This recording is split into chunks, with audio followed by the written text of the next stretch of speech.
ورحمۃ اللہ وبرکاتہ۔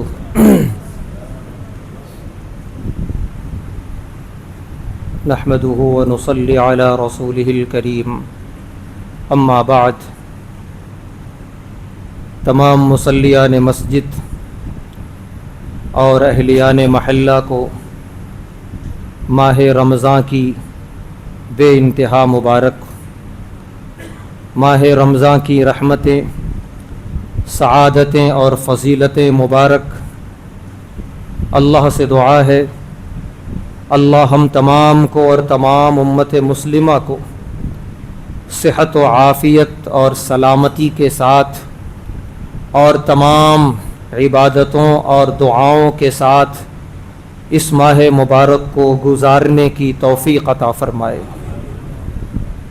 آج پہلی تراویح میں سورہ بقرہ کی تلاوت ہوئی، نصف حصہ تلاوت کیا گیا اس سورہ کا۔ یہ سورہ قرآن کریم کی بڑی فضیلت والی سورتوں میں سے ہے۔ اللہ کے رسول صلی اللہ علیہ وسلم نے ارشاد فرمایا، جس گھر میں سورہ بقرہ کی تلاوت ہوتی ہے شیطان اس گھر سے بھاگ جاتا ہے۔ ہم سب کو چاہیے کہ اپنے گھروں میں اس سورہ کی تلاوت کا معمول بنائیں۔ ہاں، یہ سورت بہت طویل ہے، لمبی ہے، ضروری نہیں ہے کہ ایک ہی مرتبہ میں بیٹھ کے پوری سورہ پڑھ لیں۔ کبھی تھوڑا پڑھے، پھر دوسرے دن تھوڑا، پھر تیسرے دن تھوڑا۔ ایک ہفتے میں بھی اگر سورہ ختم ہوئی تو علماء لکھتے ہیں تو بھی فضیلت حاصل ہو جائے گی انشاءاللہ۔ تو ہمیں چاہیے کہ یہ سورہ اپنے گھروں میں پڑھا کریں۔ اس سورہ کے بہت سارے پیغامات ہیں، بہت سارے احکامات ہیں۔ اس سورہ کا جو نام ہے بقرہ، ہم سب جانتے ہیں بقرہ کے معنی عربی میں آتے ہیں گائے۔ وہ ایک واقعہ ہے اور اس میں ہمارے لیے پیغام ہے۔ پیغام یہ ہے واقعے سے پہلے کہ اللہ اور اس کے رسول صلی اللہ علیہ وسلم کا حکم سنتے ہی ہمارا کام ہے سمعنا و اطعنا، سننا ہے، اطاعت کرنا ہے۔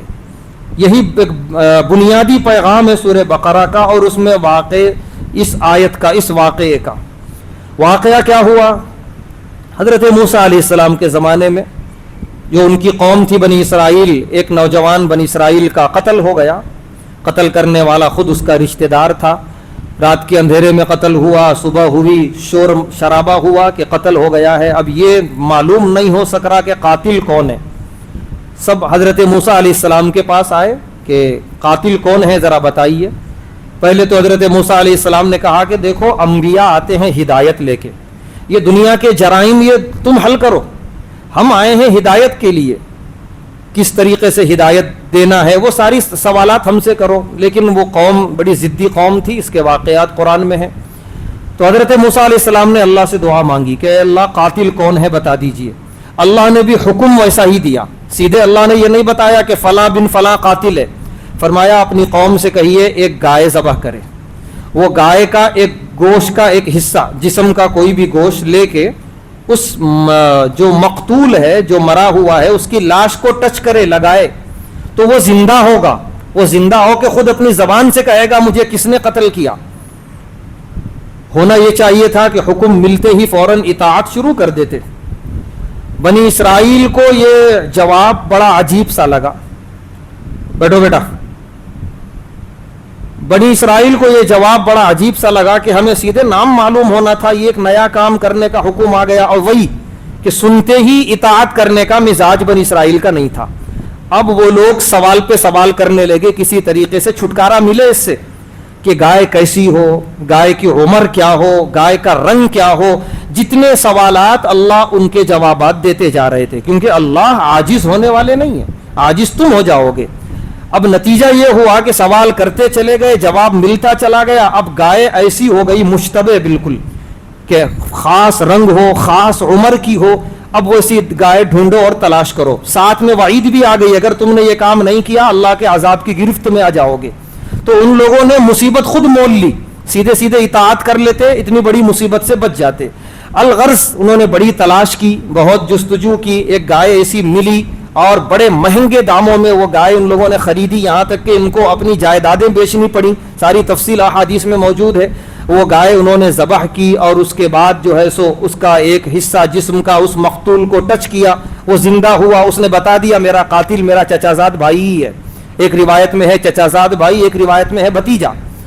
الغرض جو قاتل تھا اس کو قصاص میں قتل کیا گیا, واقعہ ختم ہو گیا. پیغام ہمارے لیے یہ ہے کہ فوراً حکم ملتے ہی اطاعت کریں گے, مصیبتوں سے بچے رہیں گے. اگر اس میں ہیلے بہانے تلاش کریں گے مصیبتیں ہمارا پیچھا چھوڑنے والی نہیں ہیں. اللہ کا حکم آیا نماز پڑھنا ہے, بس شروع کر دیں. نماز سے بچنے کے ہیلے تلاش کریں گے, مصیبتیں آئیں گی ہمارے سامنے. ہم یہ سمجھیں گے کہ مصیبتیں چھوٹیں گی تو نماز پڑھوں گا, یہ نہیں سوچ رہے ہیں کہ نماز نہیں پڑھ رہا ہوں تو مصیبتیں آ رہی ہیں. نماز شروع کریں, انشاءاللہ مصیبتیں حل ہوتی شروع ہو جائیں گی. زکوٰۃ دینا ہے, اللہ کا حکم ہے, بس فوراً دینا ہے. اس میں بچنے اور حیلے اختیار نہیں کرنا ہے, کم سے کم دینا پڑے یا کسی طریقے سے بچ جائے زکوٰۃ سے, بالکل نہیں. سود کو حرام کر دیا اللہ نے, بات ختم, حرام, اس کے قریب بھی نہیں جانا ہے. یہ ہے سمعنا و اطعنا, سننا اور اطاعت کرنا. یہ ایک بہترین پیغام سورہ بقرہ کا ہے کہ سنو اور اطاعت کرو. آخری ایک بات کہ اللہ تعالیٰ نے گائے ہی ذبح کرنے کا کیوں حکم دیا؟ کوئی اور جانور بھی ذبح کرنے کا حکم دے سکتے تھے, چونکہ ہم ایک ایسے ملک میں رہتے ہیں جہاں اس جانور کی پوجا ہوتی ہے, اس لیے وضاحت کے طور پہ یہ بات بتائی جا رہی ہے. بنی اسرائیل موسیٰ علیہ السلام کے آنے سے پہلے جب فرعون کی غلامی کرتے تھے وہ گائے کی پوجا کرتے تھے. فرعون نے چھوٹے چھوٹے خدا دے کے رکھے تھے, تم ان کی بھی عبادت کرو, اصل خدا میں ہوں, نعوذ باللہ, انا ربکم الاعلی کہتا تھا. ان سے بھی مانگو لیکن اصل خدا میں ہوں, تمام خداؤں کا خدا ہوں, میری عبادت تو کرنا ہی ہے. وہ جو چھوٹے چھوٹے خدا دے کے رکھا تھا اس میں ایک گائے بھی تھی, گائے کو بھی اس نے معبود بنایا تھا. وہ گائے کی عبادت کا تصور اس قوم کے دماغ میں تھا.